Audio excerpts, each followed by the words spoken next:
Capítulo 14. A multidão observava curiosa enquanto Jesus colocava o braço ao redor do homem. Ele ergueu a outra mão ao céu e disse claramente: "Sai dele."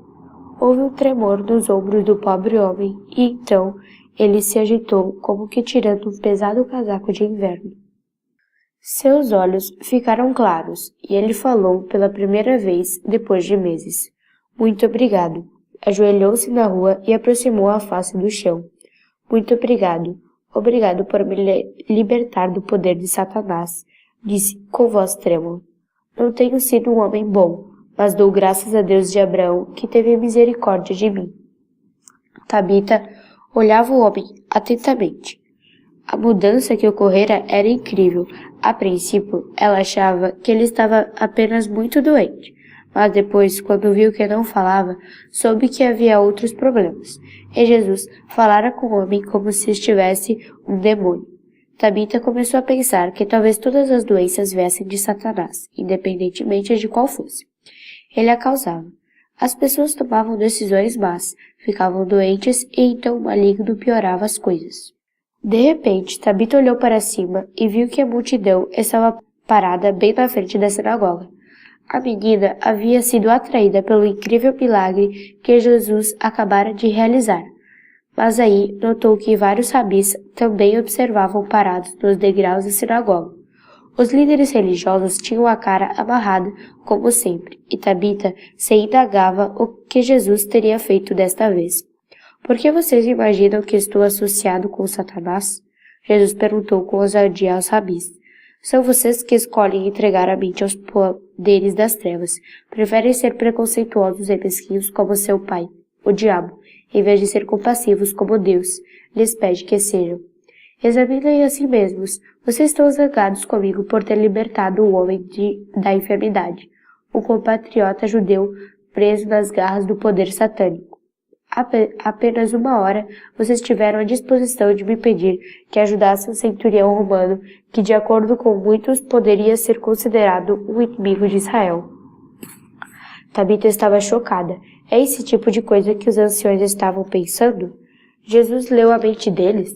As palavras condenatórias de Jesus trouxeram silêncio à rua, enquanto todos esperavam para ver o que aconteceria. Tabita achou que os anciões reagiram com palavras enérgicas, mas eles ficaram quietos. Em vez disso, simplesmente entraram na sinagoga. Tabita procurou seu pai entre eles, mas ele não estava ali, e ela se alegrou por isso. A colheita de tâmaras e figos chegara e já havia passado, então veio o tempo das azeitonas. Embora não fosse agricultor, o pai de Tabita possuía uma plantação de oliveiras nos arredores de Cafarnaum. Durante a época da colheita, os trabalhadores espalhavam longos tecidos no chão do pomar, a fim de recolher as azeitonas que caíam. Meninos pequenos se divertiam ao subir nas árvores para sacudir os frutos soltos. Tabita sempre desejou subir nas oliveiras e ajudá-los, mas Zeruia nunca permitiu. "Subir em árvores é coisa de meninos", dizia ela, e Tabita só podia observá-los com inveja. Nos dias seguintes, reuniam-se as azeitonas e lavavam-nas à prensa da vila, perto do lagar. As melhores azeitonas eram preparadas para o consumo, mas colocava-se a maioria na prensa circular de pedra.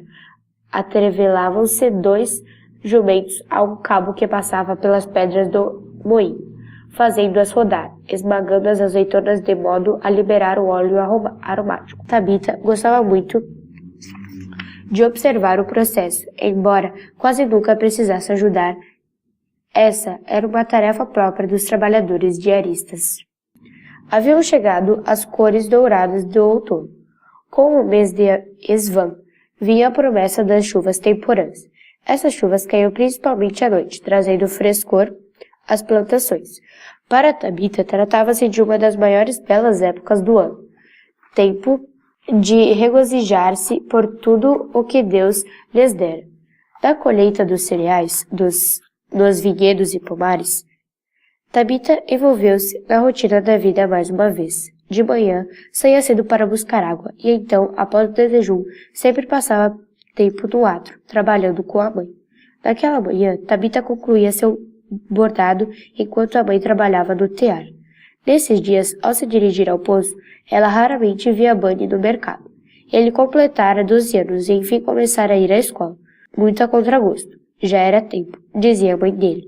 A pesca andava fraca no mar da Galileia, e o pai de Bunny, por fim, concordou que chegara a hora de o garoto assistir às aulas da sinagoga local. Cafarnaum tinha uma das excelentes escolas para meninos, com alguns dos melhores instrutores da Galileia. O Rabi Eliezer era um dos professores, como também seu escriba, Asaf. Bunny detestava ir à escola e resmungava sempre que houvesse alguém por perto para ouvir. Certa manhã, quando Tabita ouviu outra vez vendendo peixe no mercado, ele a importunou com suas reclamações. O Rabi Eliezer é chato, queixou-se Bunny. Ele nos obriga a memorizar versos da Torá e até a gente quase endoidecer.